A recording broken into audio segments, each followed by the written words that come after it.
was born and raised in Dakar, Senegal, and through a combination of accident and cosmic justice, became a chef in the US. When I first arrived in New York, I began working with restaurants, different types of restaurants, from French bistro to Italian, global ethnic to modern American. At the time, New York was already well established as the food capital of the world. However, in the exception of a few West African and Ethiopian mom-and-pop eateries, there was no such thing as African cuisine in the entire city. Early in my life, I was influenced by Senegal's first president, Léopold Sédar Senghor, nicknamed the Poet President, who talked about a new humanism, a universal civilization in which all cultures will come together around a communal table as equals, each bringing its own beautiful contribution to share. He called it the rendezvous of giving and receiving. That concept resonated with me, and it has guided my career path. After years of working in restaurants, I yearned for my work to have a deeper impact that would go beyond the last meal I had served. I wanted to give back both to New York, the city that allowed me the opportunity to follow my calling, but also to my origins and ancestors in Senegal. I wanted to contribute to that universal civilization Senghor had described, but I didn't know how to make a measurable impact as a cook and writer. While I was writing my first cookbook, I often traveled to different regions of Senegal for research. During one of those trips, in the remote southeast region of Kédougou, I rediscovered an ancient grain called Fonio that had all but disappeared from the urban Senegalese diet. It turns out that Fonio had been cultivated for more than 5,000 years and is probably the oldest cultivated cereal in Africa. Once a popular grain in much of the continent, Fonio was grown all the way to ancient Egypt, where archaeologists found grains inside pyramids burial grounds. Today, it is mostly cultivated in the western part of the Sahel region, from Senegal to Mali, Burkina Faso, Togo, Nigeria. The Sahel region is that semi-arid area south of the Sahara Desert that extends from the Atlantic in the west to the Red Sea in the east. I became more interested about this grain that was deemed worth taking to the afterlife by early Egyptians. As I continued my research, I found out that Fonio was actually, wherever it was cultivated, there was always some myth or some superstition connected to it. The Dogon, another great culture in Mali, called it Po, or the seed of the universe. In that ancient culture's mythology, the entire universe sprouted from a seed of Fonio. Aside from its purported mystical properties, Fonio is a miracle grain in many aspects. It is nutritious, particularly rich in methionine and cysteine, two amino acids that are deficient in most other major grains, barley, rice, or wheat, to name a few. In addition, Fonio cultivation is great for the environment. It tolerates poor soil and needs very little water, thriving where nothing else will grow. As a chef, what first struck me was its delicate taste and its versatility. Similar to couscous, Fonio has a delicious, nutty, and earthy flavor. It can be turned into salad, served as noodles, used in baking, or simply as a substitute in any other grains in your favorite recipes. I am happy to share some of my Fonio sushi and sweet potato sushi with some of you right now.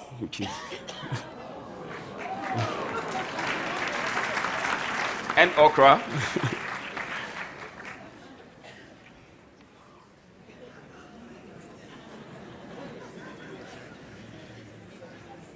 In Kedugu, it is also nicknamed Nyamibur, which means food for royalty, and it's served for guests of honor. Located at the border with Guinea and Mali, Kedugu first strikes visitors with its stunning vistas and views of the Fouta Djallon Mountains. Sadly, it is also one of the poorest regions of Senegal.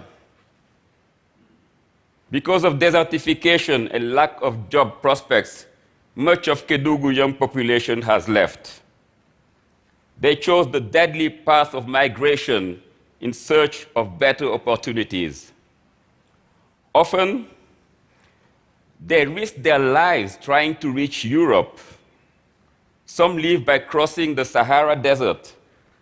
Others embark on inadequate wooden canoes in desperate attempts to reach Spain. According to a recent Guardian article, by 2020, more than 60 million people from sub-Saharan Africa are expected to migrate due to desertification. This is the biggest global wave of migration since the Second World War, and it's only set to grow. So far this year, more than 2,100 migrants have lost their lives on their way to Europe. This is the reality of Kedugu and of much of the Sahel today. Scary future, scarce food, and no opportunities to change their situation. If life in your village weren't so precarious, if there was a way to having enough food to get by or having a paying job, if you and your sisters didn't have to spend 30% of their waking hours fetching water, if conditions were just a little more hospitable, could the solution be right here in our soil? Could bringing Fonio to the rest of the world be the answer? Ancient grains are getting more popular, and sales of gluten-free items are growing in the US 16.4% since 2013, making it a $23.3 billion industry. How could Fonio partake in this market share? There are many challenges in turning Fonio into food. Traditional processing is laborious and time-consuming, especially when compared to other grains. Well, thankfully, technology has evolved, and there are now machines that can clean Fonio in a more efficient way. And as a matter of fact, a few years ago, Sanusi Diakité, a Senegalese engineer, won a Rolex Prize for his invention of the first mechanized Fonio processor. Today, such machines are making life much easier for producers around the whole Sahel region. Another challenge is the colonial mentality that what comes from the West is best. This tendency to look down at our own products and to see crops like Fonio as simply country people's food, therefore substandard, explains why, even though we don't produce wheat in Senegal traditionally, it is far easier to find baguettes or croissants in the streets of Dakar than it is to find any Fonio products. This same mindset popularized the overprocessed leftover rice debris known as broken rice, which was imported to Senegal from Indochina and introduced by the colonial French. Soon, broken rice became a key ingredient in our national dish, chebujan, replacing our own traditional, more nutritious African rice, Oryza glaberrima. Ironically, this same African rice, despised at home, was hailed abroad. Indeed, during the Atlantic slave trade, this rice became a major crop in the Americas, particularly in the Carolinas, where it was nicknamed Carolina Gold. But let's return to Fonio. How can we turn its current status of country people food into a world-class crop? Last year, a business partner and I secured a commitment from Whole Foods Market, the US's largest natural food store chain, to carry Fonio. And we got a large American ingredient importer, interested enough to send a team of executives to West Africa with us to explore the supply chain's viability. We found ourselves observing manual operations in remote locations with few controls over quality. So we started focusing on processing issues. We drew up a vision with a beneficial and commercially sustainable supply chain for Fonio, and we connected ourselves with organizations that can help us achieve it. Working backwards from the market, here is what it looks like. Imagine that Fonio is consumed all across the globe as other popular ancient grains.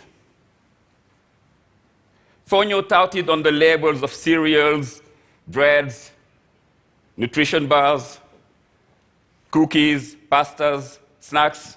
Why not? It's easier to say than quinoa.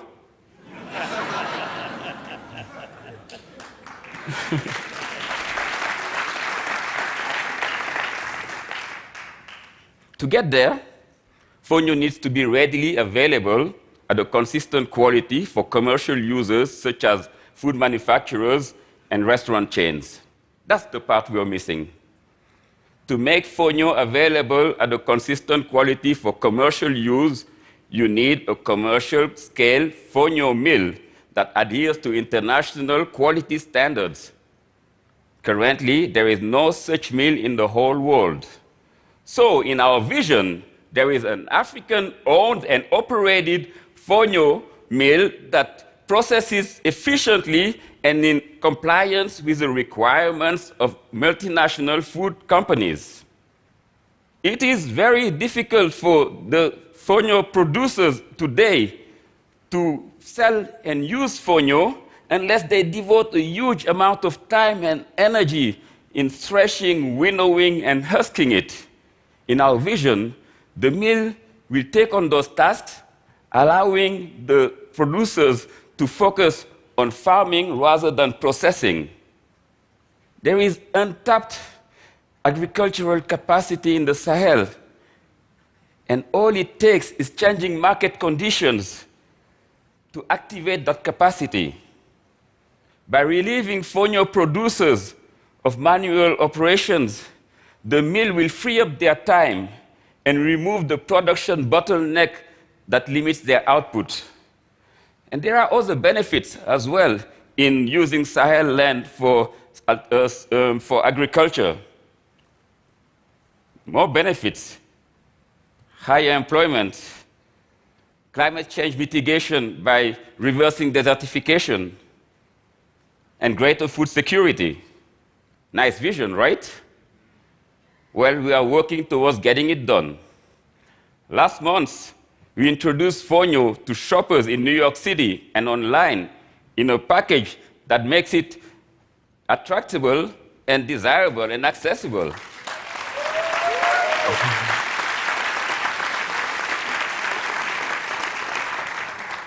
We are talking with operators and investors in West Africa about building a Fonio mill. And most importantly, we have teamed with an NGO called SOS Sahel to recruit, train, and equip smallholders in the Sahel to increase their Fonio production. Hunger levels are higher in sub-Saharan Africa than any other place in the world. The Sahel population is set to grow from 135 million to 340 million people. However, in that drought and famine-prone region, Fonio grows freely. this tiny grain may provide big answers, reasserting its Dogon name, Po, the seed of the universe, and taking us one step closer to the universal civilization. Thank you.